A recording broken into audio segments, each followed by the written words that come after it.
I'm Colonel Harper, Hawk, Hayes, and I need to tell you about the night that changed everything.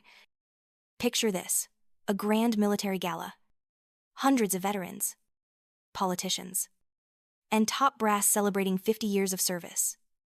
My father, retired General Harold Thorne, stood at the podium like a king addressing his subjects. My adopted daughter Anya just graduated from West Point with honors.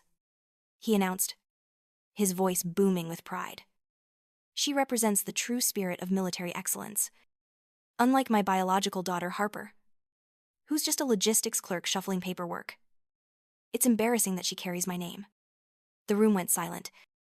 I stood there in my colonel's uniform, wearing medals I'd earned in 2 combat tours, watching my own father destroy me in front of everyone who mattered.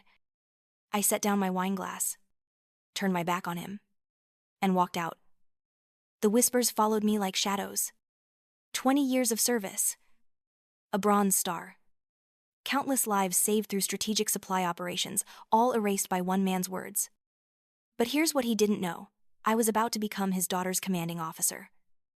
3 days later, I opened the personnel file that would change both our lives forever. Lieutenant Anya Thorne was being transferred to my logistics unit.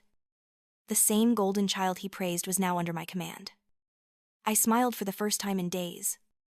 A cold, calculating smile. What I discovered next would expose a conspiracy that reached the highest levels of military leadership. But that's a story that will shock you to your core.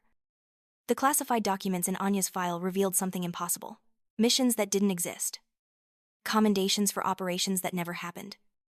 My perfect sister wasn't just a fraud, she was a ghost soldier, created to hide something far more sinister. And my father? He wasn't just complicit. He was the architect of the entire deception. Want to know how deep this betrayal goes? Click the link in the description to watch the full story unfold.